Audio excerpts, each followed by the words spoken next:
आयवसर करुणानिधि करुणा बहु कीधी वल करुणा बहु कीधी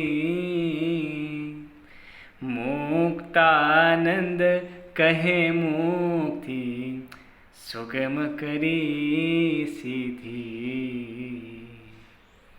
जय सदगुरु स्वामी। મુક્તાનંદ સ્વામી કે મહારાજ કૃપાનાથ માલિક, મને ખબર નહોતી કે તમે મુક્તિ તો રીંગણા બટેકાના ભાવમાં કરી નાખી છે. ભગવાન સ્વામિનારાયણ એવું જોરદાર સમાધિ પ્રકરણ માંગરોળની અંદર ચલાવ્યું, એ જોતાની સાથે મુક્તાનંદ સ્વામીનું ચિત્ત વિભ્રાંત થયું છે. નીલકંઠ વણી સહજાનંદ સ્વામી અનંત વર્ષોથી, અનેક વર્ષોથી ગુરુદેવે કરેલું દાખલો, આ સત્સંગને માટે કરેલો દાખલો તમે ધૂળ ધાણી કરી નાખ્યો. ગુરુદેવ ક્યારેય પણ આ સમાધિ નહોતા કરાવતા. ત્યારે તમે રામ ઉપાસી દેખે રામ રૂપે, કૃષ્ણ ઉપાસી દેખે કૃષ્ણ રૂપે, અરે જૈન ઉપાસી દેખે તીર્થંકર રૂપે, મુસ્લિમ ઉપાસી દેખે પેગંબર રૂપે, જેને તેને તમે સમાધિ કરાવો છો. આમથી કઈ સમાધિ ન થાય. સમાધિ નથી કઈ સોયલી, એ તો મોટા યોગીઓને પણ છે દોયલી. તે જેને તેને કેમ થાય, બીજા મને અમે ન મનાય. આઠ વસ્તુઓ સિદ્ધ થાય ત્યારે સમાધિ સ્થિતિ સુધી જીવ પહોંચે. યમ, નિયમ, આસન, પ્રાણાયામ, પ્રત્યાહાર, ધ્યાન, ધારણા અને સમાધિ. આઠ વસ્તુ થાય ત્યારે પછી જીવને સમાધિ થાય. એની બદલે તમે આમ નામ સમાધિ કરાવો છો.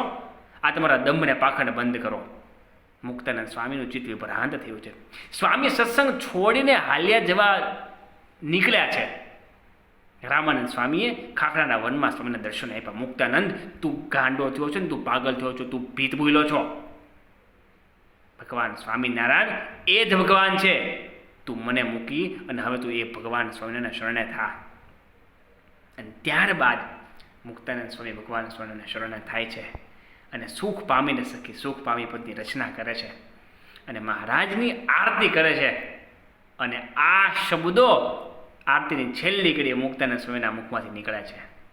ખરેખરમાં આ અવસર બહુ અજોડ છે. ભગવાન સ્વામિનારાયણે બહુ આપણા પર કૃપા કરી છે. અનંત યુગોથી ભટકતો આ જીવ બહુ ઇઝીએસ્ટ વેમાં મુક્તિને કલ્યાણ પામી શકે ને એવો ભગવાન સ્વામિનારાયણે રસ્તો બતાવ્યો છે. માટે સ્વામીની વાતોમાં લખ્યું, સ્વામી કે દૂધ ચોખા ખાવા, હિંડોળે ખાટ હિચકવા અને અક્ષરધામમાં જવા, આટલું સસ્તું કલ્યાણ ભગવાન સ્વામિનારાયણે કર્યું છે. લાભ લઈ લેજો. આ અવસર ચૂકતા નહીં, બસ.